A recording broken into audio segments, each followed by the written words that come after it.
Tonight, the Justice Department's decision to file suit against the state of Arizona is just the latest in a series of questionable actions, all of which suggest that politics are affecting its decision to enforce the law. Now, it was less than a month into the administration when the Attorney General revealed his view that we are, quote, a nation of cowards when it comes to dealing with issues of race. Then came Mr. Holder's haphazard decision to try Khalid Sheikh Mohammed and his 9/11 co-conspirators in New York City, a decision which caused uproar in New York and around the country, and which the administration has since put on hold.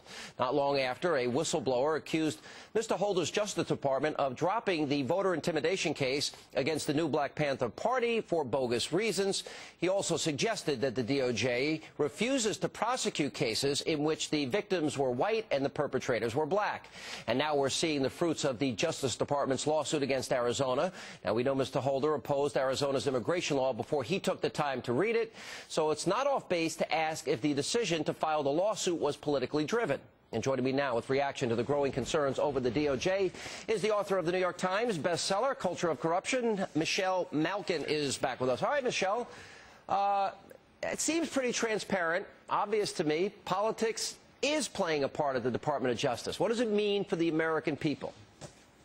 Well, I certainly think you're right. This is one of the few times where there is something transparent about this administration, and their transparent politicization of the rule of law should be clear to every law-abiding American in this country. I don't call this the Department of Justice. We do not have a Department of Justice anymore. We have a Department of Injustice, and we have a Department of Social Justice. It's driven by an Attorney General who has long had a left-wing, far radical agenda, social engineering agenda, and he has stocked his entire agency with bureaucrats who come from the farthest corners of the left, people like Tom Perez, who we've talked about before, the head of the Civil Rights Division, who has crusaded for illegal alien welfare benefits and rights, and who certainly was on board, along with the others who drafted the brief for the Arizona law.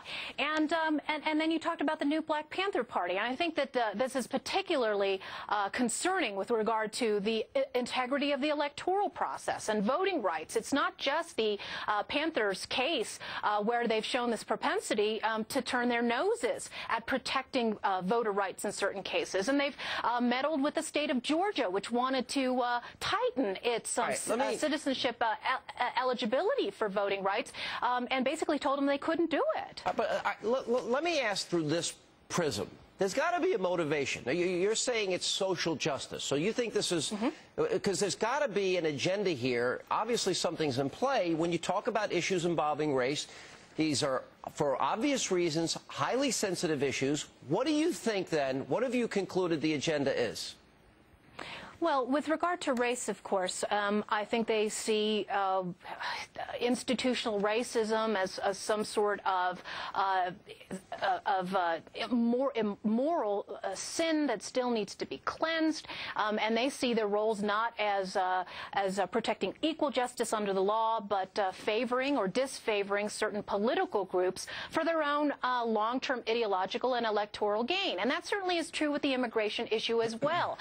To them, the primary issue is not national security or making sure that we have strict enforcement of our laws to ensure an orderly system of people getting in and out of the country, making sure that we have a deportation system that works. No, what they see is enforcing or not enforcing certain immigration laws for the benefit of the Democrat Party and a permanent ruling majority. What are we to make of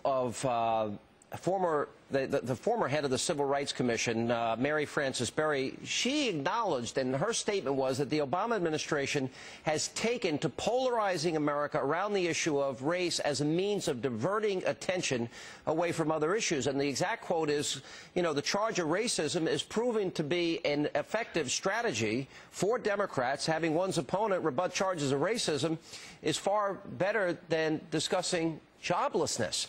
Now, you know, that is an outrageous charge made by a former member of the Civil Rights Commission. That ought to be in itself investigated, no?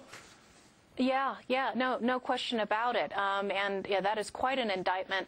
And I think it's certainly true that the race card is the last and first refuge of left-wing scoundrels. It always has been. But I think there is some good news. I mean, even with regard to this immigration ruling, yes, the judge, Susan Bolton, took direct aim at the provisions that are trying to repeal sanctuary states, sanctuary cities, and a sanctuary nation.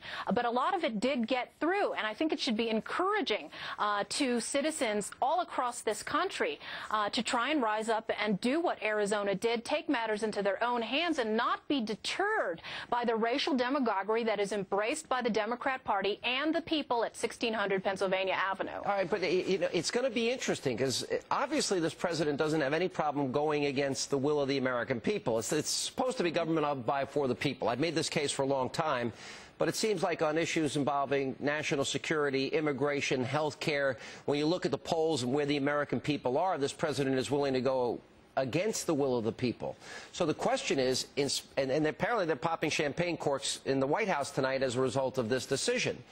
So yeah, even if these other states follow suit and follow the lead of Arizona, is the administration going to sue every state for trying to enforce the laws that they themselves ought to be enforcing? Well, I think that there's a Spartacus effect here, and you remember the famous scene from the movie where Spartacus stood up and so many others stood up with him, and it was the mass effect of so many people braving the slings and arrows that caused, you know, sort of an immunity, because no, they can't sue everybody. They certainly don't have the money to do it. Of course, there are other open borders groups that have bottomless pockets. They're funded by George Soros. Yeah. But keep them busy. Go after them. We can do it, and we should stand up with Arizona for sure. All right, Michelle Malkin, appreciate it. Thanks for being with us. And there